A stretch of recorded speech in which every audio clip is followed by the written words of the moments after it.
No grande evento de lançamento da empresa do meu marido, eu tinha um plano para chocar a todos. Eu iria revelar que era a herdeira de uma fortuna bilionária e, finalmente, anunciar nosso relacionamento ao mundo. Mas, ao entrar, ouvi a voz dele, fria e distante, perfurando o ar. Ela é tão ingênua, não faz a menor ideia do que realmente está acontecendo. Aquelas palavras me paralisaram. O coração, antes cheio de esperança, agora batia um ritmo frenético de puro pavor. Foi então que eu os vi, enroscados no sofá do escritório. A voz de Carlos flutuou pela porta de seu escritório, me paralisando no corredor da Indústrias Blackwood, no coração de São Paulo. Eu tinha vindo para fazer uma surpresa, vestindo o vestido verde esmeralda que ele me deu de aniversário, segurando o discurso onde eu revelaria que não era apenas sua esposa, mas Bruna Monteiro, a herdeira da Monteiro Farmacêutica, que secretamente financiava seus sonhos. A risada baixa e íntima de Lúcia Moraes ecoou. Por quanto tempo você planeja continuar brincando de casinha com ela? Pela fresta, vi-os no sofá de couro que eu ajudei a escolher. Seus dedos bem cuidados traçavam padrões no peito dele, enquanto ele brincava com o cabelo dela, ambos vestidos, mas de uma forma que sugeria que aquilo não era a primeira vez. Meus joelhos cederam. Eu me encostei na parede fria, agradecendo pelo apoio. O discurso na minha mão se desfez quando meu punho se fechou. 6 anos. 6 anos fingindo ser uma pessoa comum, escondendo minha fortuna para ter certeza de que o amor dele era real. E essa era a minha recompensa. Só até depois do lançamento de hoje à noite, Carlos disse, sua mão deslizando pelas costas de Lúcia. Assim que o financiamento for garantido, posso iniciar o processo de separação. O acordo pré-nupcial que a fiz assinar protege tudo o que eu construí. Tudo o que ele construiu. Com o meu dinheiro. Com os investimentos anônimos que eu canalizei para salvar sua startup em falência há 3 anos, 2 anos, e novamente no ano passado, quando ele quase levou a empresa à ruína com sua má gestão. A ironia tinha um gosto amargo. E a família dela? Lúcia perguntou. Ela não vem de uma família com dinheiro? Carlos riu, e o som me embrulhou o estômago. A avó dela deixou algumas joias que ela esconde na gaveta da cozinha. Acha que eu não sei. Provavelmente valem alguns milhares. Ela finge ser uma designer freelancer, mas eu vi a forma como ela olha para coisas caras. Gosto de champanhe com orçamento de cerveja. É por isso que tive que proteger meus bens com o pré-nupcial. A gaveta da cozinha onde eu guardava meu relógio Cartier, meus brincos Van Cleef, o Patek Philippe do meu pai, itens que valiam mais do que o faturamento trimestral de toda a empresa, escondidos entre colheres e cupons de desconto vencidos, porque eu queria que ele me amasse por quem eu era, não pelos bilhões dos Monteiro que estavam intocados desde a morte do meu pai há 2 anos. Você é terrível, Lúcia disse, mas seu tom sugeria que ela achava charmoso. Que horas devo te encontrar no lançamento? 7h30. Eu vou te apresentar à diretoria como nossa nova chefe de pesquisa e desenvolvimento. A posição que eu disse a Bruna que seria para o Murilo, do escritório do Rio de Janeiro. Minha mão encontrou a parede novamente. Murilo não existia. Eu tinha me perguntado sobre esse nome quando Carlos o mencionou, e até me ofereci para ajudar a preparar o pacote de boas-vindas. Carlos me dispensou, dizendo que o RH cuidaria de tudo e sua esposa não vai suspeitar de nada. Bruna. Ele disse meu nome como se fosse algo nojento. Ela estará muito ocupada desempenhando o papel de esposa dedicada. Ela adora isso. Parada ao meu lado, sorrindo para fotos, fingindo que entende o que fazemos aqui. Eu comprei aquele vestido verde para ela, especificamente para esta noite. Ela vai usá-lo porque ela sempre faz o que eu espero. O vestido verde que estava pendurado em nosso closet, que ele me deu de surpresa no mês passado, dizendo que combinava perfeitamente com meus olhos. Eu tinha ficado tão tocada com o gesto, por ele se lembrar do nosso aniversário. Agora, eu entendi que era apenas mais um acessório em sua performance. Meu celular vibrou na bolsa. Uma mensagem de Natália, a única amiga que sabia a verdade sobre a minha herança. Você realmente vai contar para ele hoje à noite. Por favor, reconsidere. Algo me diz que isso está errado. Se ela soubesse o quão certo era o seu instinto. Ouvi movimento no escritório, cadeiras arrastando no chão. Eles estavam se levantando. Forcei-me a andar, meus saltos ecoando no chão de mármore enquanto eu me dirigia para a escadaria. Nada de elevador. Muita chance de dar de cara com eles. 20 minutos antes, eu estava praticando meu discurso no carro. Carlos, eu preciso te dizer uma coisa. Eu não sou quem você pensa. Na verdade, sou Bruna Monteiro e tenho apoiado seus sonhos porque acredito em você. Porque te amo. Eu tinha imaginado o rosto dele, o choque se transformando em alegria ao perceber que poderíamos construir um império juntos. Agora, aquelas palavras pareciam veneno na minha garganta. A porta da escadaria se fechou atrás de mim com um clique decisivo, e eu fiquei ali na iluminação fluorescente, meus sapatos de grife, que eu disse a Carlos que eram falsificados, já me machucando. Meu celular tocou. A foto de Carlos apareceu na tela, a do nosso casamento, onde ele me olhava como se eu fosse todo o seu mundo. Olá, linda, ele disse quando eu atendi, sua voz quente e afetuosa. Só queria ter certeza de que você ainda vem hoje à noite. Você está usando o vestido verde, certo? Claro, eu me ouvi dizer, minha voz surpreendentemente firme. Perfeito. Eu planejei uma grande surpresa para depois do anúncio. Algo que vai mudar nossas vidas para sempre. Mal posso esperar. Eu respondi, e pela primeira vez, eu realmente queria, mas não da maneira que ele esperava. Preciso ir. Ele continuou. Ainda em reuniões, esses investidores são exigentes, mas depois de hoje à noite, tudo será diferente. Eu prometo. Sim, eu concordei. Tudo será diferente. A ligação de Heitor Carvalho veio 3 dias depois, enquanto eu fingia trabalhar em um logotipo para um cliente fictício.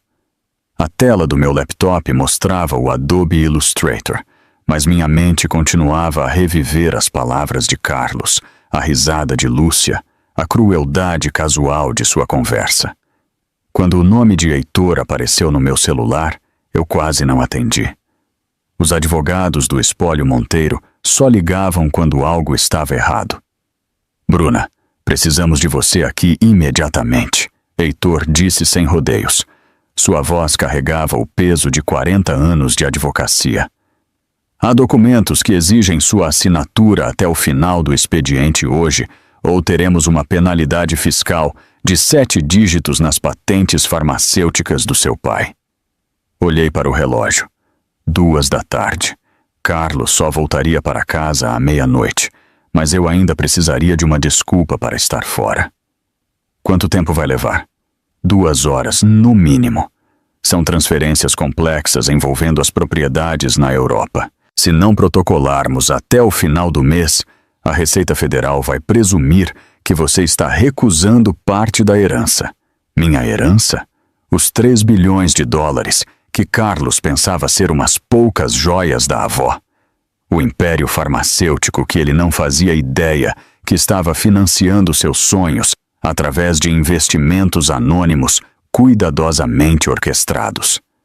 Sempre que a Indústrias Blackwood quase fechava, um capitalista de risco misterioso aparecia com a quantia exata para mantê-la à tona. Carlos nunca questionou a coincidência. Seu ego não o permitia considerar que alguém o estava protegendo. Estarei aí em 40 minutos, eu disse a Heitor, já inventando a mentira que contaria a Carlos. Um trabalho urgente de um cliente exigente. Outra revisão de logotipo. a ficção mundana da minha carreira de fachada. O escritório de advocacia Carvalho e Associados ocupava 3 andares de um prédio que gritava dinheiro antigo, tapetes persas que custavam mais do que a maioria dos carros, quadros originais de museus. Heitor me encontrou em seu escritório, documentos já espalhados sobre sua mesa de mogno. Cada assinatura que eu dava liberava outra parte do império do meu pai para meu controle. Instalações farmacêuticas na Suíça, patentes de pesquisa valendo bilhões, portfólios de investimento que cresciam desde antes de eu nascer. Seu pai estaria orgulhoso, Heitor disse enquanto eu assinava meu nome pela 20ª vez. Ele sempre disse que você saberia a hora de reivindicar seu legado. Ele estaria orgulhoso de me ver escondendo minha riqueza do meu marido como um segredo vergonhoso, fingindo ser comum enquanto Carlos construía seu ego sobre a base do meu apoio secreto? Como eu estava caminhando pelo lobby das indústrias Blackwood 2 horas depois, decidindo fazer uma surpresa para Carlos com o café de sua cafeteria favorita, quando esbarrei em Lúcia Moraes. Não foi um acidente. Ela estava claramente esperando, posicionada para interceptar qualquer um que se dirigisse aos elevadores. Bruna. Ela disse meu nome como se fôssemos velhas amigas, embora eu soubesse que nunca havíamos sido formalmente apresentadas. Sua mão segurou meu braço, os dedos apertando o suficiente para me impedir de puxar. Que maravilha te encontrar. De perto, ela era tudo o que eu não era. Alta onde eu era de estatura média. Loira onde eu era morena. Confiante como as mulheres que nunca duvidaram de seu lugar no mundo. O perfume dela me atingiu imediatamente. Algo caro e distinto. Tom Ford, talvez. Black Orchid. O mesmo cheiro que estava no casaco de Carlos na semana passada, quando ele alegou que estava em reuniões consecutivas. Não creio que nos conhecemos, eu disse, embora soubesse exatamente quem ela era. Doutora Lúcia Moraes, chefe de pesquisa e desenvolvimento. A mulher cujos dedos traçavam padrões no peito do meu marido 3 dias atrás. Ah, mas sinto que te conheço, ela disse, seu sorriso mostrando dentes demais.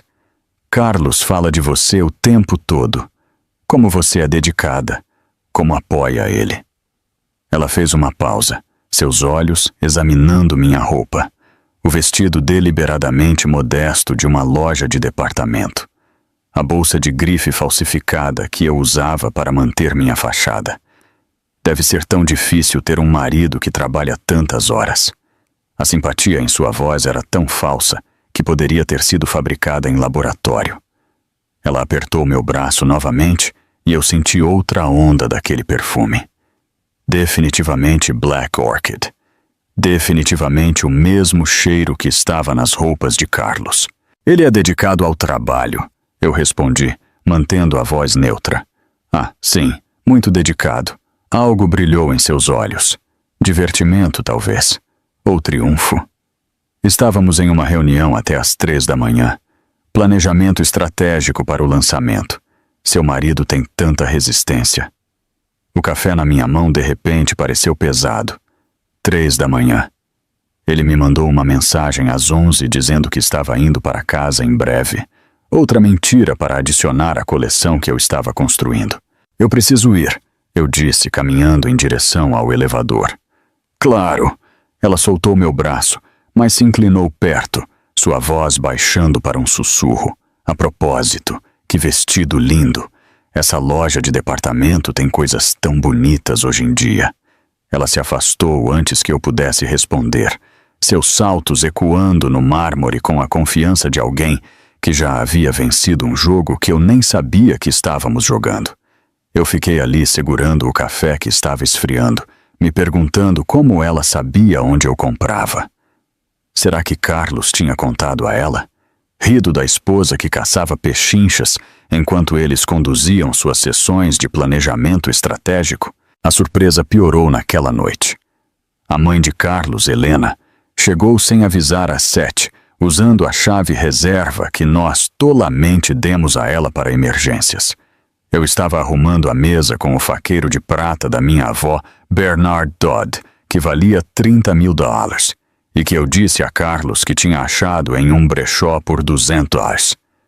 Bruna, querida, Helena disse, embora seu tom sugerisse que eu era qualquer coisa, menos isso. Ela beijou o ar perto do meu rosto, enquanto seus olhos catalogavam tudo o que estava errado com nossa cobertura. Eu estava aqui perto. Ela morava em Minas Gerais. Nada em São Paulo era perto de lá. Carlos ainda não chegou, eu disse, embora ela já soubesse. Ela nunca visitava quando o filho estava por perto para amortecer suas críticas. Perfeito. Podemos ter uma conversa de garotas. Ela se acomodou em nossa sala de estar, como uma rainha concedendo uma audiência. Este lugar parece um pouco cansado, não acha? Talvez depois do lançamento você possa redecorar. A cobertura estava impecável. Eu tinha gastado uma fortuna para que parecesse de classe média confortável, enquanto escondia tudo o que pudesse revelar minha riqueza. Mas para Helena, que não sabia nada sobre minha herança, éramos simplesmente não bons o suficiente. Estamos confortáveis, eu disse, servindo vinho para ela de uma garrafa que eu alegava ter custado R$1. Que na verdade custou R$1. 500. Confortável. Ela disse a palavra como se tivesse um gosto ruim. Bem, eu suponho que isso seja algo, embora na sua idade eu já tivesse dado 3 filhos a Charles. Carlos não está ficando mais novo, sabe? A conversa sobre filhos. Nós a tínhamos toda vez que ela visitava. O que ela não sabia era que Carlos vinha adiando essa discussão por 2 anos, sempre alegando que precisávamos de mais estabilidade financeira primeiro. Agora, eu me perguntava se ele estava esperando para me deixar por Lúcia. Falando em casamentos adequados, Helena continuou, girando seu vinho. Eu encontrei Lúcia Moraes no clube ontem. Tão bem nascida. O pai dela é da área farmacêutica, dinheiro antigo, o tipo de formação que complementaria perfeitamente as ambições de Carlos. O copo de vinho tremeu na minha mão. Ela parece legal. Legal. Helena riu. Querida, ela é excepcional. Formada em medicina pela USP. Pesquisadora. O tipo de mulher que entende o trabalho de Carlos.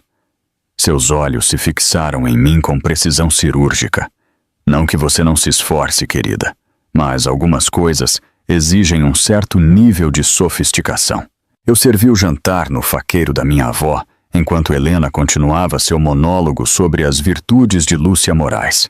Cada peça que eu colocava na mesa valia mais do que a hipoteca mensal de Helena, mas ela via apenas o que eu queria que ela visse. Pratos de loja de departamento. Uma esposa de classe média brincando de se vestir em um mundo ao qual ela não pertencia. Depois que ela foi embora, eu estava limpando a cozinha quando o encontrei. A bolsa de ginástica de Carlos esquecida no canto, atrás da lixeira de reciclagem. Dentro, debaixo de suas roupas de treino, estava um recibo que fez meu coração parar. O Hotel Copacabana Palace. 2 noites. Uma suíte king. As datas correspondiam ao fim de semana em que ele alegou estar em noites de trabalho no laboratório. Despesas de serviço de quarto para café da manhã para 2. Champanhe entregue à meia-noite. Quando Carlos finalmente chegou em casa às 23h30, eu ainda estava segurando o recibo. Como foi o Rio de Janeiro? Eu perguntei. Ele nem parou para tirar o casaco. O que você quer dizer? Eu não fui ao Rio de Janeiro há meses. Eu fiquei ali, segurando o recibo, enquanto Carlos pendurava seu casaco, sua mentira sobre o Rio de Janeiro pairando entre nós como uma presença física. Minhas mãos não tremiam mais. Elas haviam passado disso para um entorpecimento estranho que se espalhou pelos meus braços e pelo meu peito.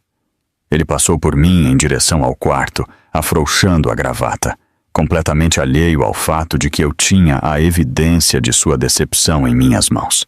Na manhã seguinte, eu liguei para os meus projetos freelancer fictícios, dizendo que estava doente, e fiz algo que nunca tinha feito antes. Eu segui meu marido. Ele saiu às 8h30, horário e rotina normais. Beijou minha bochecha com lábios que provavelmente tinham beijado Lúcia naquele quarto de hotel no Rio de Janeiro.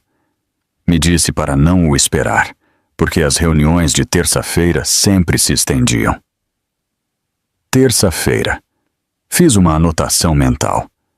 Ao meio-dia, eu me posicionei em uma cafeteria em frente ao Chez Laurent, o restaurante francês onde Carlos alegava nunca conseguir reservas. Pela janela, eu o vi chegar primeiro, verificando o relógio, alisando o cabelo. Ele tinha trocado de camisa desde a manhã. A azul que eu lhe dei no Natal foi substituída pela cinza que Lúcia tinha elogiado no jantar da empresa do mês passado. Ela chegou 10 minutos depois, e a forma como o rosto dele se iluminou fez meu peito se contrair. Ele se levantou para cumprimentá-la, sua mão pairando nas costas dela, enquanto ele a guiava para a mesa. Um canto de cabine, íntimo e parcialmente escondido. O garçom trouxe champanhe sem que fosse pedido. Este era claramente o local e a rotina de terça-feira deles. A mão dela se esticou pela mesa, os dedos se entrelaçando com os dele, enquanto eles olhavam para os menus que provavelmente já sabiam de cor. Ela jogou a cabeça para trás, rindo de algo que ele disse, e ele a observou com uma expressão que eu reconheci. A mesma forma como ele costumava me olhar quando estávamos namorando, quando eu ainda era misteriosa e excitante, antes de me tornar um móvel em sua vida cuidadosamente construída. Quando eles saíram às 14h30, Carlos a ajudou a colocar o casaco com tanta ternura que eu tive que desviar o olhar. Suas mãos demoraram nos ombros dela, ajustando a gola, colocando uma mecha de cabelo atrás da orelha. Os mesmos gestos que ele uma vez reservou para mim, agora realizados em uma calçada à luz do dia, onde qualquer um poderia ver, onde sua esposa podia ver. Eu dirigi para o apartamento de Natália em vez de ir para casa. Ela me viu e imediatamente me puxou para dentro, já pegando o vinho. Nós nos sentamos no sofá dela, o mesmo onde ela me ajudou a praticar meu discurso de revelação há apenas 2 semanas, quando eu pensava que meu maior problema era cronometrar o anúncio perfeitamente. Eu tenho que te contar uma coisa, Natália disse de repente, as mãos se torcendo em seu colo. Eu tenho tentado descobrir como dizer isso há semanas. O vinho no meu copo balançou perigosamente enquanto eu o colocava na mesa. O quê? 3 semanas atrás, eu estava no centro, procurando um presente de aniversário para minha mãe. Ela estava chorando agora, as lágrimas escorrendo pelo rosto. Eu passei pela Cartier e pela janela vi o Carlos. Ele estava com uma mulher loira.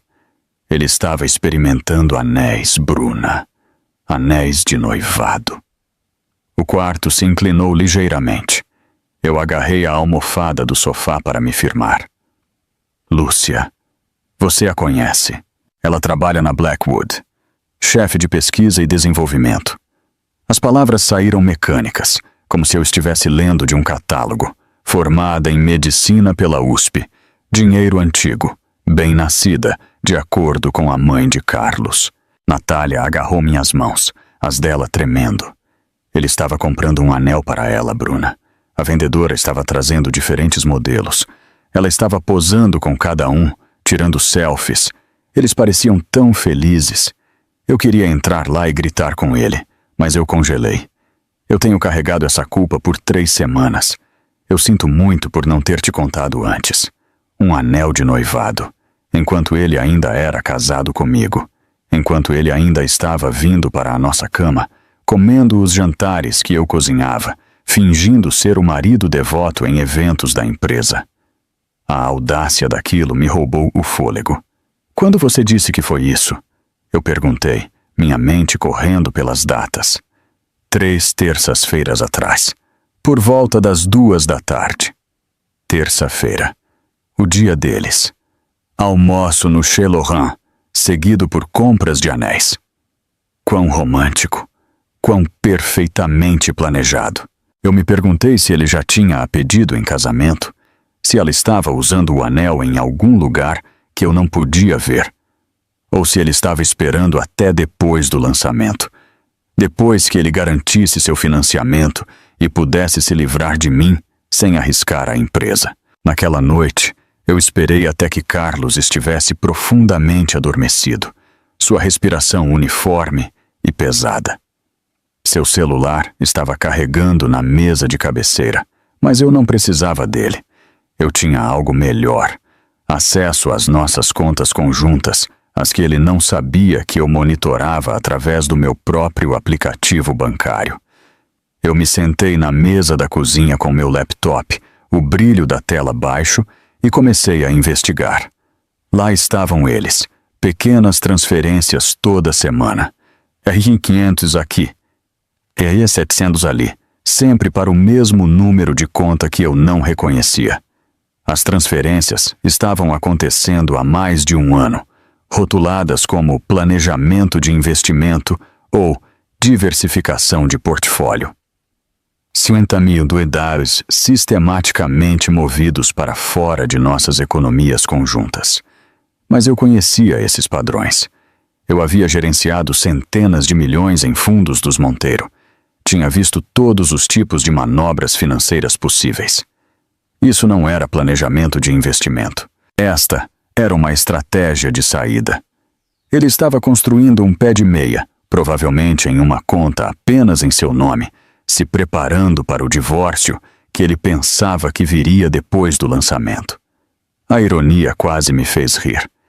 Ele estava roubando o que ele pensava ser seu próprio dinheiro, sem saber que cada centavo em nossas contas tinha vindo da minha herança, cuidadosamente lavado através de projetos freelancer falsos e clientes imaginários. Ele estava desviando fundos do Império Monteiro sem nem saber que ele existia. Às 3 da manhã, um celular vibrou. Não o seu celular normal, mas um som vindo do bolso de seu paletó. Um segundo celular, como um personagem de um filme de espionagem ruim. Ele saiu da cama, pegou o casaco e se trancou no banheiro. Mas nosso apartamento tinha paredes finas e eu aprendi há anos que se você pressionasse o ouvido contra o aquecedor, você podia ouvir tudo. O cronograma é apertado, ele sussurrou. O lançamento é na quinta-feira. Eu preciso de mais 2 dias para colocar tudo no lugar. Uma pausa enquanto alguém respondia. Não, ela não suspeita de nada. A Bruna é muito confiante. Ela realmente acreditou na história do Murilo do escritório do Rio. Uma risada suave. Eu sei. Ela até se ofereceu para ajudar com o pacote de boas-vindas dele. Às vezes eu quase me sinto culpado por isso ser tão fácil. Outra pausa. Os papéis do divórcio já estão prontos. Meu advogado diz que com o pré-nupcial, ela não vai receber nada, exceto o que ela trouxe para o casamento, que é basicamente algumas joias velhas e o que ela economizou com seus projetinhos de design. Meus projetinhos de design, que tinham canalizado 15 milhões anuais para a Indústrias Blackwood nos últimos 6 anos. Depois do lançamento, depois que os investidores assinarem, eu vou contar para ela. Sexta-feira de manhã. Eu quero fazer isso pessoalmente. Pelo menos dar a ela esse tanto de respeito. Respeito. A palavra me fez engasgar. Eu também te amo, ele sussurrou, e meu coração finalmente se despedaçou por completo. Só mais 2 dias, e podemos parar de nos esconder. A porta do banheiro se abriu. Eu forcei minha respiração a permanecer profunda e uniforme enquanto ele voltava para a cama. Ele deitou ao meu lado, este estranho, usando o rosto do meu marido, e em poucos minutos estava dormindo novamente. Mas eu fiquei acordada, olhando para o teto, planejando meu próprio cronograma. O lançamento de quinta-feira estava a 36 horas de distância. Carlos pensava que tinha mais 2 dias de fingimento. Ele estava enganado. As 36 horas se arrastaram com uma lentidão excruciante. Eu passei pela quarta-feira como uma atriz que tinha esquecido suas falas, mas continuava a atuar. Carlos saiu naquela manhã, com seu beijo habitual na minha bochecha, me lembrando sobre o evento de lançamento, certificando-se de que eu usaria o vestido verde. Eu sorri e assenti, desempenhando o papel de esposa devota uma última vez, enquanto meu interior se agitava com o conhecimento do que estava por vir. A quinta-feira chegou pesada com a umidade que fazia o ar parecer espesso e sufocante. Eu passei a tarde no escritório de Reitor Carvalho, assinando documentos que congelariam certos investimentos anônimos, particularmente os que fluíam para a Indústrias Blackwood. Reitor não questionou minhas decisões repentinas. Ele foi advogado do meu pai por 30 anos e entendeu que às vezes o momento certo era tudo, tanto nos negócios quanto em assuntos pessoais. Às 6 horas, eu estava na frente do espelho do nosso quarto, fechando o zíper do vestido verde esmeralda que Carlos tinha escolhido para mim. O tecido parecia uma armadura contra a minha pele. Minhas mãos estavam firmes enquanto eu aplicava o batom, um tom mais escuro do que o de costume. Na minha bolsa, as anotações do discurso que eu tinha escrito semanas atrás estavam ao lado de novas que eu havia rascunhado naquela manhã. 2 versões da mesma revelação, mas com finais drasticamente diferentes. A viagem para a Indústrias Blackwood levou 20 minutos. Eu usei o tempo para respirar, para me centrar, para me transformar da mulher que passou 6 anos escondendo seu verdadeiro eu em alguém que estava prestes a revelar tudo. A fachada de vidro do prédio refletia o sol poente, transformando tudo em dourado e, de alguma forma, em algo sinistro. Eu estacionei na seção de visitantes, não no meu lugar habitual ao lado da BMW de Carlos. Hoje à noite, eu não era realmente sua esposa. Eu era algo completamente diferente. O elevador para o quarto andar nunca pareceu tão longo. Cada andar que passava parecia uma camada do meu disfarce sendo retirada. A designer freelancer, a esposa dedicada, a mulher ingênua que não entendia o negócio do marido. Quando as portas se abriram, eu me senti crua, exposta e poderosa de uma maneira que nunca havia experimentado antes. O andar executivo fervilhava com a energia pré-evento. Caterers arrumavam exibições elaboradas, enquanto bartenders poliam taças que em breve conteriam champanhe, valendo mais por garrafa do que a maioria dos carros das pessoas. Mas eu ainda não estava indo para o salão de festas. Eu tinha mais uma coisa para confirmar, mais uma evidência para coletar antes que eu pudesse avançar com o que estava planejando. A porta do escritório de Carlos estava ligeiramente aberta, a luz dourada se derramando no corredor. Eu me aproximei silenciosamente, meus saltos mudos no carpete grosso. Pela fresta, ouvi sua voz, casual e desdenhosa, em um tom que agora eu reconhecia muito bem. Ela estará aqui em breve, ele estava dizendo, desempenhando o papel de esposa perfeita naquele vestido verde que eu comprei. Deus, ela ficou tão agradecida por aquilo. Você pensaria que eu tinha dado a ela diamantes em vez de algo comprado na loja de departamento. A risada de Lúcia foi como unhas em um quadro negro. Ela realmente não faz ideia de nós. A Bruna é fofa, mas a observação não é o seu forte. Ela ainda pensa que eu estou trabalhando até tarde quando estou com você. Ainda acredita que a conferência no Rio de Janeiro foi real. Eu provavelmente poderia te mudar para o nosso apartamento e ela pensaria que você é a nova governanta. Eles estavam sentados no sofá de couro, o mesmo do outro dia. Os sapatos de Lúcia estavam fora, seus pés debaixo dela enquanto ela se inclinava no ombro de Carlos. Na mão esquerda dela, captando a luz da luminária da mesa, estava um anel. O anel de noivado que Natália tinha visto ele comprando. Ele já o estava usando, apenas na mão errada por enquanto. Depois da conversa do divórcio amanhã, não teremos mais que nos esconder. Carlos continuou, seus dedos brincando com o cabelo dela. Eu já tenho tudo alinhado. O pré-nupcial protege todos os meus bens. Ela vai receber o que ela trouxe, que é basicamente nada. Algumas joias da avó que ela pensa que eu não sei. Talvez se ele estiver economizando como eu trabalho de design. E a empresa, LU, se a perguntou. Assim que Olan, se boaceamento de hoje, hablar à noite for um sucesso e os investidores se assinarem. A Blackwood ser avaliada em mais de 100 milhões. Nada que ela possa tocar, graças àquele pré-nupcial. Ela estava tão ansiosa para provar que não estava atrás do meu dinheiro, que assinou sem sequer pedir para um advogado dar uma olhada. A ironia daquela declaração quase me fez gargalhar. O pré-nupcial protegia os bens dele, sim, mas também protegia os meus. Cada investimento anônimo, cada transferência de empresa de fachada, cada centavo da fortuna dos Monteiro permanecia sob meu controle. Ele estava tão focado em se proteger de uma caçadora de fortunas que nunca considerou que ele poderia ser o verdadeiro caçador. Eu me afastei da porta e fui para o banheiro executivo, o com balcões de mármore e cabines individuais que trancavam corretamente. Eu parei na pia, encontrando meus próprios olhos no espelho.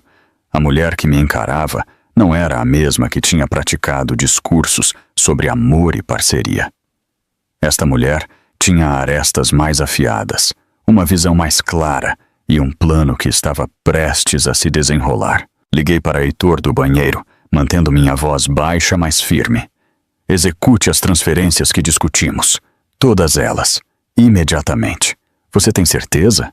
Assim que eu fizer isso, não pode ser revertido. Tenho certeza. Em seguida, liguei para a empresa de segurança que eu tinha contatado no início da semana. Segurança Mercúrio. Aqui é Bruna Monteiro. Eu preciso da sua equipe na Indústrias Blackwood dentro de 1 hora. Posição discreta, mas visível quando eu der o sinal. Entendido, Sra. Monteiro. Teremos 6 agentes a postos. Eu retoquei meu batom, ajeitei o vestido esmeralda uma última vez e caminhei em direção ao salão de festas. A transformação estava completa. Eu não estava entrando como a esposa ingênua de Carlos.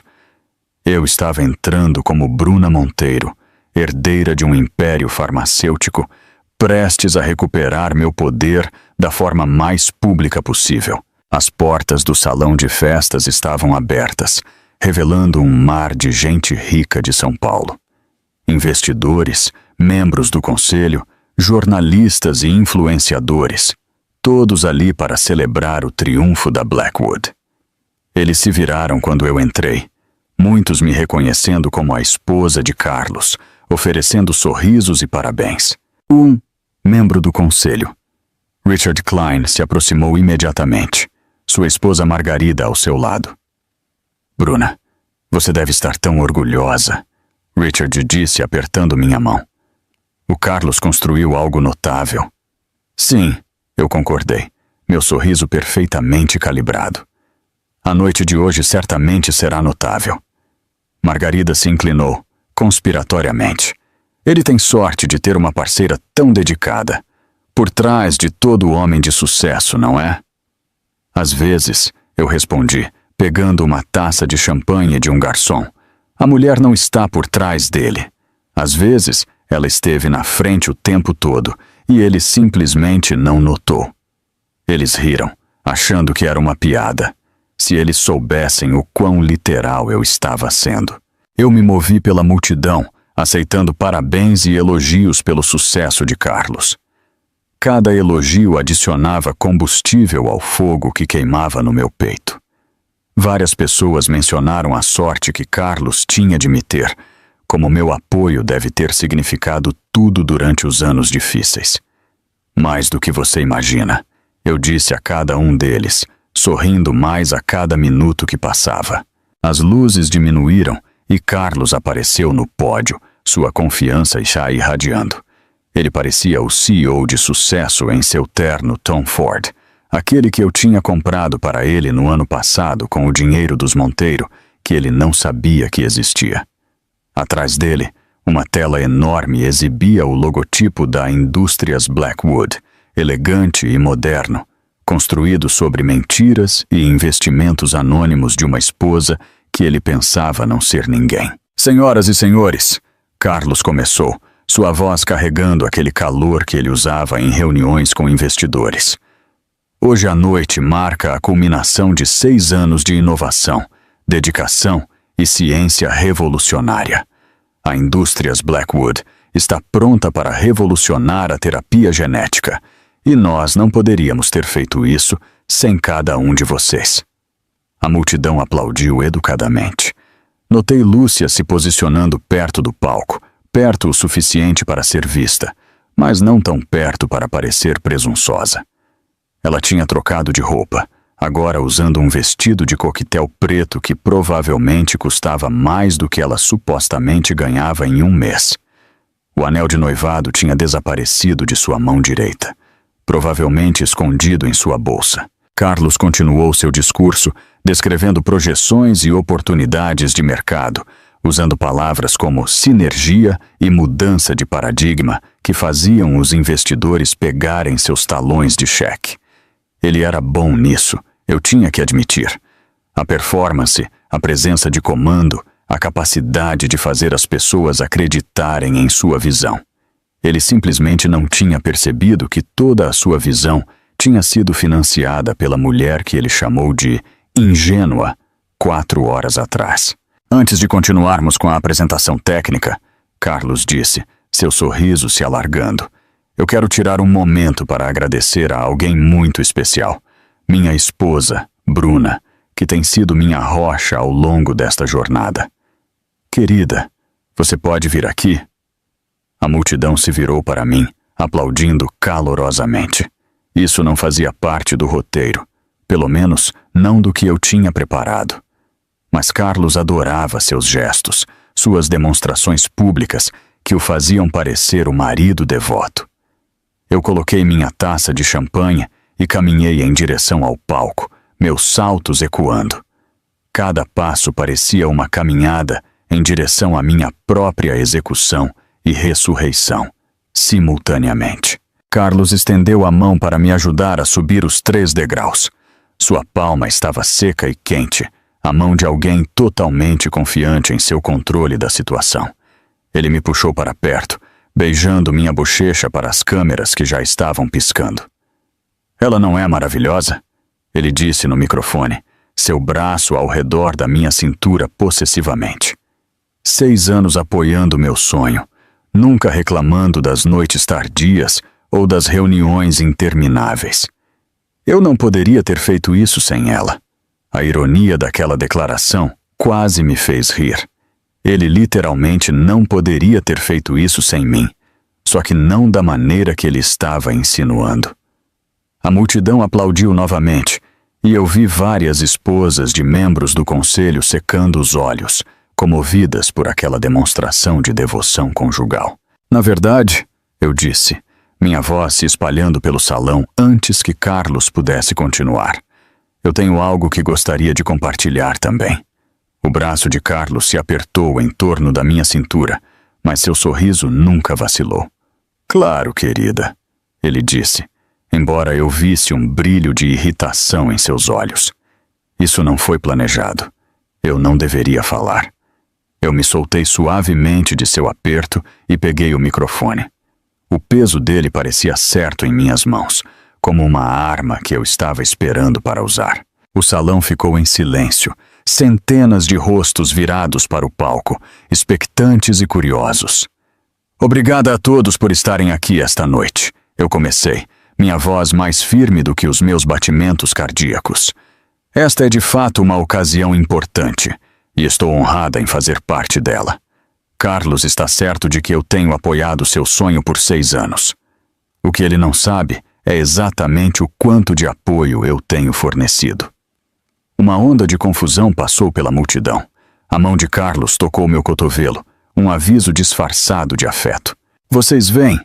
Eu continuei, me afastando de seu alcance. Carlos teve um investidor anônimo nos últimos 6 anos. Alguém que acreditou em sua visão o suficiente para investir milhões quando os bancos não emprestavam um centavo. Alguém que salvou a Blackwood da falência não uma, não 2, mas 3 vezes. A confusão no salão se transformou em interesse. Celulares apareceram nas mãos, sentindo que algo digno de notícia estava acontecendo. O rosto de Carlos tinha ficado muito pálido. Aquele investidor, eu disse olhando diretamente para Carlos agora. Era eu? Bruna Monteiro, a única herdeira da Monteiro Farmacêutica e a mulher que você chamou de ingênua esta tarde, enquanto estava com Lúcia Moraes no sofá do seu escritório. O suspiro que ecoou pelo salão foi quase físico, como se todas as 300 pessoas tivessem inalado simultaneamente. A boca de Carlos se abriu, fechou, abriu novamente como um peixe recém-tirado da água. Sua mão se estendeu para pegar o microfone, mas eu dei um passo para trás, mantendo-o fora de seu alcance. Isso é ridículo, ele conseguiu dizer, sua voz ecoando mesmo sem amplificação. Bruna, o que você está fazendo? Eu peguei meu celular, conectando-o ao sistema de apresentação com o clique de um botão. Heitor Carvalho tinha arranjado essa capacidade técnica ontem, garantindo que eu pudesse exibir o que precisasse na tela enorme atrás de nós. O primeiro documento apareceu, registros bancários mostrando transferências da Monteiro Holdings para a Indústrias Blackwood, datados e documentados, milhões de dólares fluindo da minha herança para a empresa de Carlos. Cada rodada de financiamento, eu disse, minha voz crescendo mais forte a cada palavra. Cada injeção de capital de emergência, cada empréstimo que manteve esta empresa viva veio do dinheiro dos Monteiro. Meu dinheiro. O dinheiro que Carlos não sabia que eu tinha, porque eu queria ter certeza de que ele me amava por quem eu era, não pela minha herança. A tela mudou para mostrar uma foto que Heitor havia fornecido. Meu pai e eu em uma reunião da diretoria dos Monteiro há 5 anos, claramente me identificando como sua filha e herdeira. Então outro documento, a papelada da empresa de fachada, mostrando como os investimentos haviam sido estruturados para permanecerem anônimos. Lúcia havia começado a se mover em direção à saída, mas a equipe de segurança Mercúrio já estava em posição, sua presença sutil, mas eficaz. Ela parou, presa entre a multidão e a equipe de segurança, seu rosto pálido sob as luzes do salão. Mas essa nem é a melhor parte. Eu continuei, sentindo o poder do momento percorrer minhas veias. Esta tarde, enquanto me preparava para o evento de hoje à noite, eu descobri algumas irregularidades financeiras interessantes.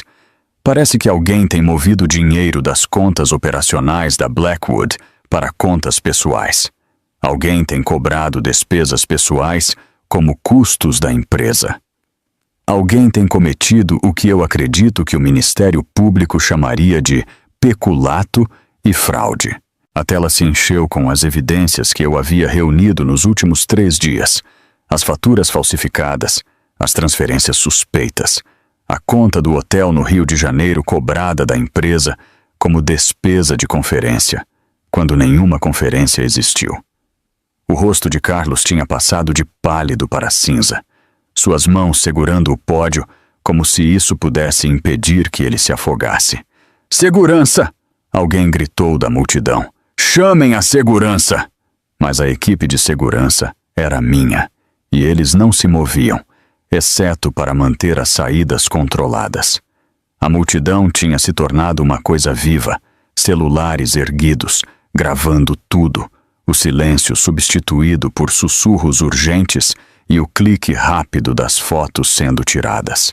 "Eu já encaminhei esta informação às autoridades competentes", eu anunciei, olhando diretamente para a multidão de investidores e membros do conselho. "Imagino que eles terão perguntas sobre para onde o dinheiro de vocês realmente foi. O elevador desceu em silêncio, enquanto, atrás de mim, o salão explodia em caos. Através das portas que se fechavam, eu vislumbrei membros do conselho cercando Carlos, seus rostos contorcidos de raiva, enquanto repórteres avançavam com microfones e câmeras. A equipe de segurança Mercúrio mantinha suas posições, garantindo a ordem, mas não protegendo Carlos das consequências que finalmente o estavam alcançando. Meu telefone começou a vibrar antes mesmo de eu chegar ao estacionamento. O nome de Carlos piscava na tela, ligação após ligação que eu deixei cair na caixa postal. Então vieram as mensagens de texto, rápidas e cada vez mais desesperadas. "O que você fez? Precisamos conversar. Isso é insano. Você não entende o que acabou de destruir. Atenda seu telefone agora." Eu silenciei o aparelho e o coloquei na minha bolsa enquanto caminhava para o meu carro. O manobrista, um jovem que sempre foi gentil comigo, me entregou as chaves com os olhos arregalados. Ele claramente tinha ouvido o que havia acontecido lá em cima. As notícias viajavam rápido em prédios como este, especialmente quando envolviam humilhação pública e crimes federais. A viagem para a nossa cobertura levou 15 minutos em um trânsito estranhamente leve.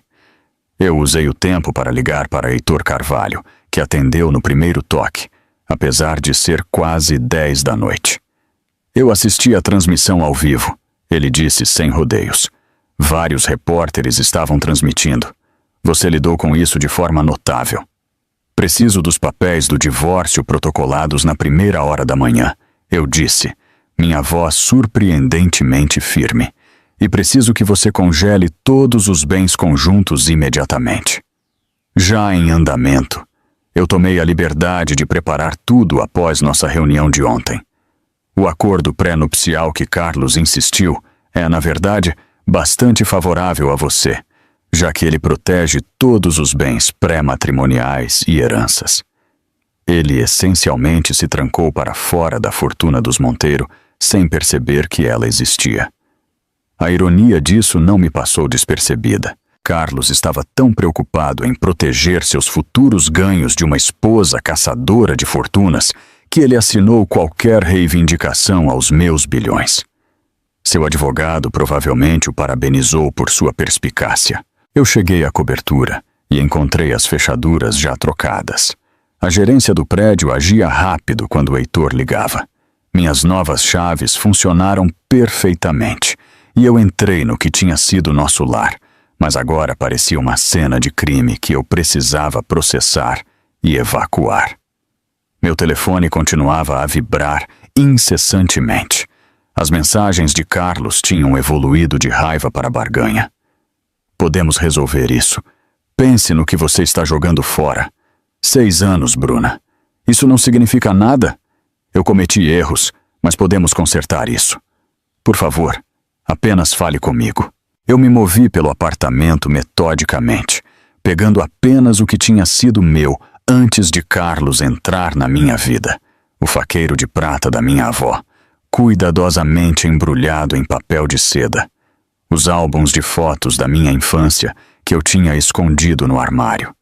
As joias que eu mantinha escondidas na gaveta da cozinha, incluindo o relógio Cartier e as peças Van Cleef, que valiam mais do que o carro de Carlos.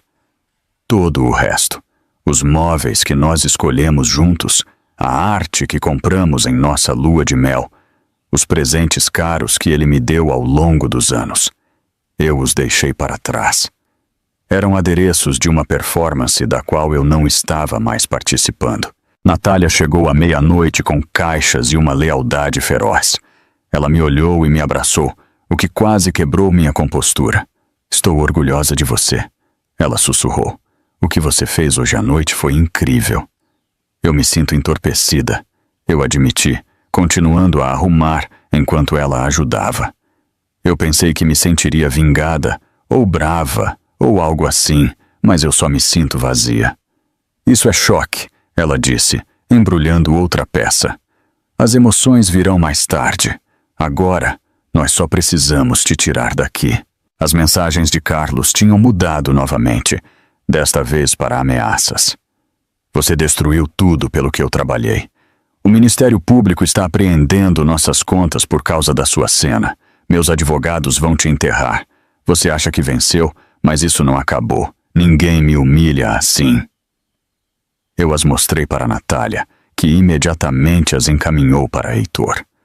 Evidência de assédio seria útil se Carlos decidisse ir além das mensagens de texto. Embora, dado que investigadores federais provavelmente já estavam preparando acusações contra ele, ele tinha problemas maiores do que nosso divórcio. Às 2 da manhã, tínhamos meus pertences carregados no SUV de Natália e em um pequeno caminhão de mudança. A cobertura parecia estranha com a minha presença apagada, como um cenário depois que a peça terminou. Eu deixei minhas chaves no balcão de granito junto com a aliança de casamento que eu tinha tirado no elevador. Sem bilhete. Sem explicação. O espaço vazio onde eu existia diria tudo o que era necessário. A viagem para a propriedade em Angra dos Reis levou 2 horas em rodovias vazias. Eu tinha herdado a propriedade quando meu pai morreu, mas nunca tinha morado lá, mantendo-a através de uma empresa de gestão, enquanto eu fingia ser de classe média em São Paulo. Quando passamos pelo portão, sensores de movimento acionaram uma iluminação sutil que iluminou uma casa que eu só tinha visitado 3 vezes desde o funeral. 20 cômodos de solidão imaculada se espalharam diante de nós. A sala de entrada, por si só, era maior do que a maioria dos apartamentos, com um lustre que supostamente pertencia a algum barão da indústria no século XIX. Natália assobiou suavemente enquanto carregávamos caixas por cômodos que ecoavam com nossos passos. Isso é insano, ela disse, colocando uma caixa no que seria meu quarto. Você é dona de tudo isso e estava morando naquela cobertura fingindo ser comum? Eu queria ser amada por quem eu era, não pelo que eu tinha, eu disse, minhas palavras soando ocas. Veja como isso funcionou bem. Nós encontramos champanhe na adega, garrafas vintage que valiam milhares, e bebemos em copos de papel que trouxemos de um posto de gasolina. O contraste parecia apropriado de alguma forma, sentadas em uma mansão de 40 milhões de dólares, bebendo champanhe em copos de conveniência, enquanto meu casamento implodia em todas as plataformas de mídia do país. Heitor ligou às 4 da manhã. Agentes federais invadiram a Indústrias Blackwood há 1 hora. Eles estão apreendendo todos os computadores e registros financeiros. Carlos foi levado para interrogatório. Lúcia Moraes também. Já. Eu me sentei mais ereta na cadeira de couro do escritório do meu pai, aquela que ele tinha importado da Inglaterra décadas atrás. Sua documentação foi muito completa. Combinada com o que eles estão encontrando nos computadores, eles têm o suficiente para mandados de prisão pela manhã. Além disso, 3 grandes investidores já entraram com ações civis contra Carlos pessoalmente. O pré-nupcial não vai protegê-lo disso. Depois que Heitor desligou, eu liguei a televisão no escritório do meu pai. Cada canal de negócios estava cobrindo a história. Alguém tinha editado clipes da confrontação transmitida ao vivo. Minha voz clara e condenatória, enquanto eu revelava tanto a minha identidade quanto a traição de Carlos. A manchete na parte inferior dizia: herdeira dos Monteiro, expõe fraude do marido em lançamento da empresa. Um analista já estava especulando sobre o que isso significava para a Indústrias Blackwood. Sem o financiamento dos Monteiro, que aparentemente representava setendo seu capital, a empresa é essencialmente inútil. Some-se a isso as alegações de fraude e a investigação do Ministério Público, e estamos olhando para um colapso total na abertura do mercado. Natália me encontrou ali quando o nascer do sol pintou o oceano visível através das janelas do escritório. Ela trouxe café e xícaras de verdade desta vez, e nós nos sentamos juntas, assistindo minha antiga vida ser dissecada por estranhos na televisão. Como você se sente? Ela perguntou cautelosamente. Eu considerei a pergunta. Em 12 horas, eu tinha ido de ser a esposa ingênua de Carlos para me expor como uma herdeira bilionária que derrubou a empresa de seu marido na televisão ao vivo. Meu telefone mostrava centenas de mensagens de números que eu não reconhecia. Repórteres, provavelmente, ou pessoas que, de repente, se lembraram de que éramos amigos na faculdade. Livre, eu disse finalmente, e quis dizer isso. A palavra livre mal tinha saído dos meus lábios quando o celular de Natália vibrou com um alerta de notícia. Ela o segurou, mostrando um vídeo de Carlos sendo conduzido para fora da Indústrias Blackwood algemado, agentes federais o ladeando. Seu rosto, capturado pela luz dura da manhã, parecia vazio e derrotado. Nada como o homem confiante que estava em um pódio 12 horas antes, prometendo revolucionar a terapia genética. A filmagem tocava em loop em todos os canais de negócios. Carlos tropeçando ligeiramente na calçada, um agente o segurando com uma mão em seu cotovelo. A maneira cuidadosa como eles guiaram sua cabeça ao entrar no veículo federal, protegendo-o de bater na porta mesmo enquanto o prendiam por crimes que poderiam significar uma década na prisão. Atrás dele, outra equipe escoltava Lúcia Moraes, sua compostura perfeita finalmente desmoronando. O rímel escorrendo por suas bochechas enquanto fotógrafos capturavam cada momento de sua queda. Heitor ligou minutos depois que a filmagem foi ao ar. O Ministério Público expandiu a investigação. Eles encontraram evidências de fraude adicional remontando a 3 anos. Aparentemente, a senhora Moraes estava vendendo pesquisa proprietária para concorrentes enquanto cobrava da Blackwood por taxas de consultoria que nunca aconteceram. Ela está sendo investigada por conspiração, espionagem corporativa e fraude eletrônica. Eu me movi para a janela do escritório do meu pai, olhando para o Oceano Atlântico se estendendo infinitamente diante de mim. A propriedade em Angra tinha vistas que podiam fazer você esquecer que o resto do mundo existia, mas eu não conseguia escapar da realidade do que estava acontecendo. Meu telefone mostrava 73 chamadas perdidas de Carlos, 20 de números que eu não reconhecia e uma de Helena, a mãe de Carlos. Eu quase atendi, mas mudei de ideia. Ela podia esperar. Os processos de falência se moveram com uma velocidade impressionante. Na terça-feira seguinte, menos de uma semana após o evento de lançamento, a Indústrias Blackwood havia entrado com pedido de liquidação. Os investidores que ameaçaram ações civis haviam congelado os poucos bens que restavam, e sem o financiamento dos Monteiro, que a mantinha à tona, a empresa desabou como uma casa construída na areia. Heitor providenciou para que a Monteiro Farmacêutica fizesse uma oferta pelas patentes e ativos de pesquisa, uma formalidade, já que nenhuma outra empresa queria tocar em algo associado ao escândalo. Estamos oferecendo 10 milhões pelo portfólio de patentes inteiro, Heitor me informou durante uma reunião na sala de jantar da propriedade. A pesquisa é realmente bastante valiosa se for gerenciada corretamente. Os cientistas fizeram um bom trabalho, apesar das falhas de liderança. Certifique-se de que a equipe de pesquisa saiba que eles terão empregos se quiserem, eu disse, assinando os papéis de aquisição. Eles não criaram essa bagunça. Eles não devem sofrer pelos crimes de Carlos. O leilão em si ocorreu em uma sala de conferências estéril em São Paulo. Eu não compareci, mas os associados de Heitor enviaram atualizações.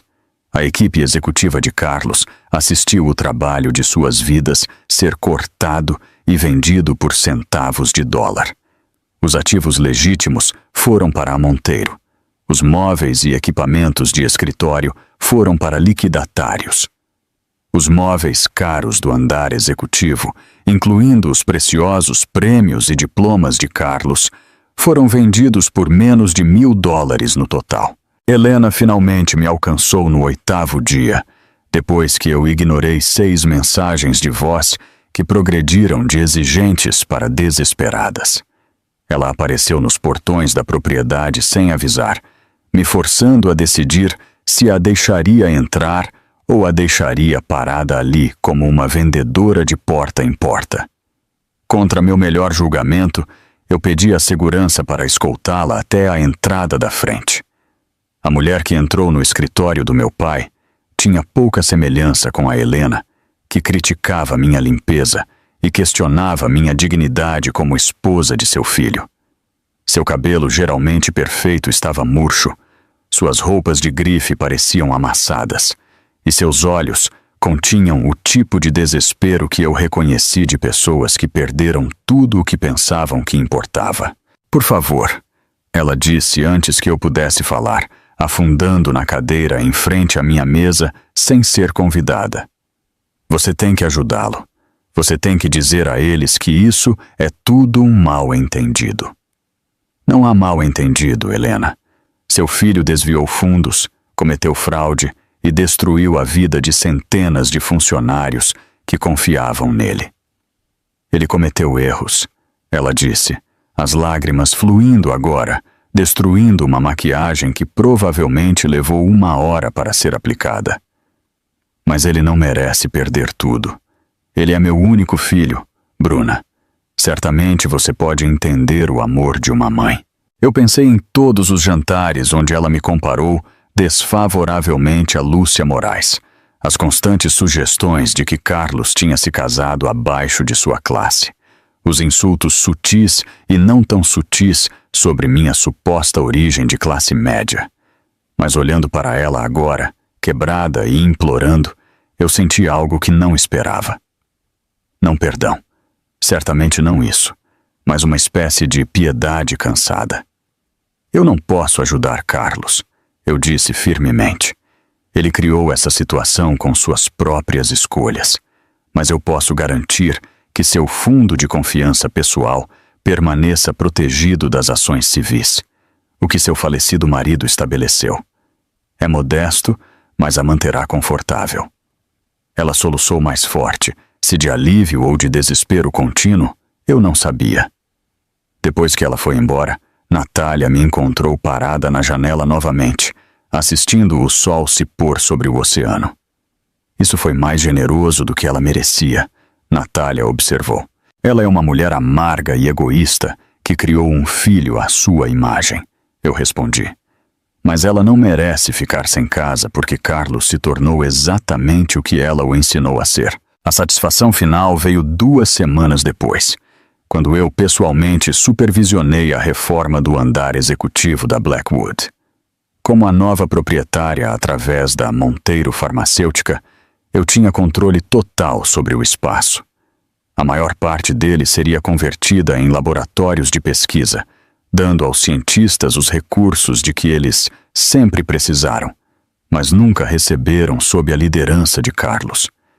Mas seu escritório, aquele canto onde eu o ouvi me chamar de ingênua, onde eu o vi com Lúcia, aquele espaço merecia um tratamento especial. Eu parei na porta, enquanto os trabalhadores desmontavam tudo o que tinha feito dele seu santuário. A enorme mesa de carvalho, onde ele planejou sua estratégia de fuga. A parede de prêmios e elogios que alimentavam seu ego. O sofá de couro, onde ele traiu nosso casamento de todas as maneiras possíveis. O que você quer que seja feito com isso? O capataz segurou uma foto emoldurada que estava na mesa de Carlos. Nossa foto de casamento, aquela onde ambos parecemos delirantemente felizes antes das mentiras, segredos e traições. Lixo, eu disse sem hesitação. Tudo vai para a caçamba. Eu assisti da janela enquanto os trabalhadores jogavam o sofá sobre a borda para a caçamba industrial abaixo. Ele aterrissou com um estrondo satisfatório, o couro se rasgando, as molduras se estilhaçando. 6 anos de casamento reduzidos a lixo em um container de metal, esperando para ser levado e esquecido. O escritório se tornaria um depósito de suprimentos. Prateleiras de papel de impressora e cartuchos de toner, onde o ego de Carlos uma vez viveu. Os zeladores guardariam esfregões e baldes onde ele guardava seus segredos e mentiras. Sempre que alguém precisasse de suprimentos de escritório, eles caminhariam pelo espaço onde Carlos Blackwood pensou que estava construindo um império, nunca sabendo que estavam nos destroços de um homem que confundiu crueldade com força e decepção com inteligência. Enquanto eu assinava as ordens de reforma finais, meu telefone vibrou com uma mensagem de um número desconhecido. Eu quase a apaguei, presumindo que era outro repórter, mas algo me fez lê-la. Senhora Monteiro, aqui é a doutora Patrícia Kim da equipe de pesquisa. Obrigada por salvar nossos empregos e nosso trabalho. Não vamos decepcioná-la. A equipe de pesquisa ainda não sabia, mas, sob a liderança dos Monteiro, eles completariam o avanço da terapia genética que Carlos prometeu, mas nunca entregou. O trabalho deles salvaria vidas, faria manchetes pelas razões certas e provaria que a boa ciência pode sobreviver a uma má liderança.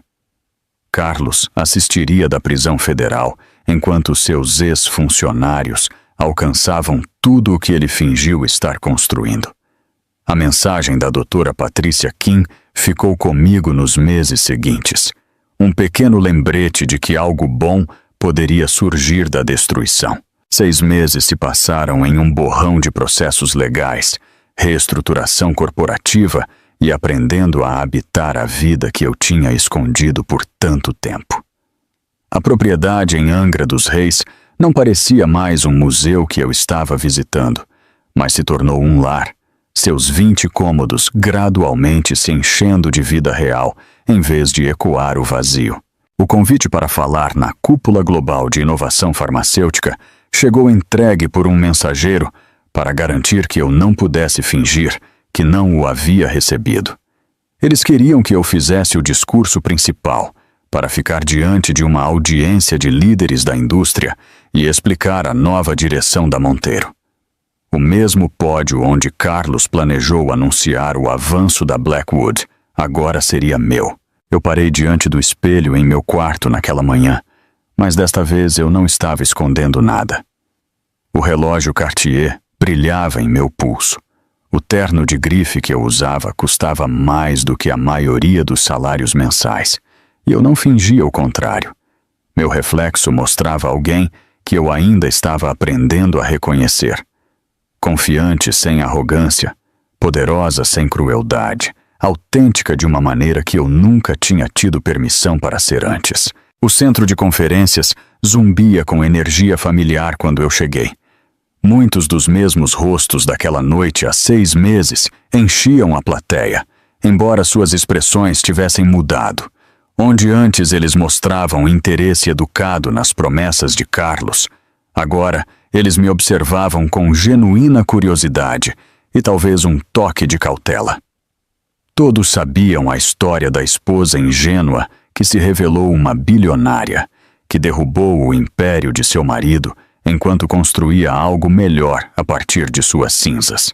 Bom dia, eu comecei, minha voz clara no salão, sem o tremor, que uma vez acompanhou o discurso público. Há 6 meses, muitos de vocês testemunharam o que acontece quando a ambição opera sem ética, quando o sucesso é construído sobre a decepção em vez da inovação genuína. Hoje, estou aqui para mostrar a vocês o que nós construímos em vez disso. A apresentação descreveu a transformação da Monteiro. Não apenas a aquisição da pesquisa da Blackwood, mas uma reestruturação completa de como o desenvolvimento farmacêutico poderia funcionar. Participação nos lucros para cada funcionário, de zeladores a cientistas-chefes. Relatórios de ética anônimos que realmente resultavam em ação. Compartilhamento de certas pesquisas de código aberto para avançar o campo, em vez de apenas nosso resultado final. Nós provamos que o negócio ético não é apenas moralmente correto. Eu continuei, clicando nos slides mostrando nosso mais recente avanço. A terapia genética que Carlos prometeu, mas nunca entregou, agora realmente funcionando em testes clínicos. Também é mais lucrativo. Nossos pesquisadores são mais inovadores quando não têm medo. Nossas parcerias são mais fortes quando construídas sobre a transparência. Nossas inovações são mais significativas quando são projetadas para ajudar as pessoas, em vez de apenas gerar receita.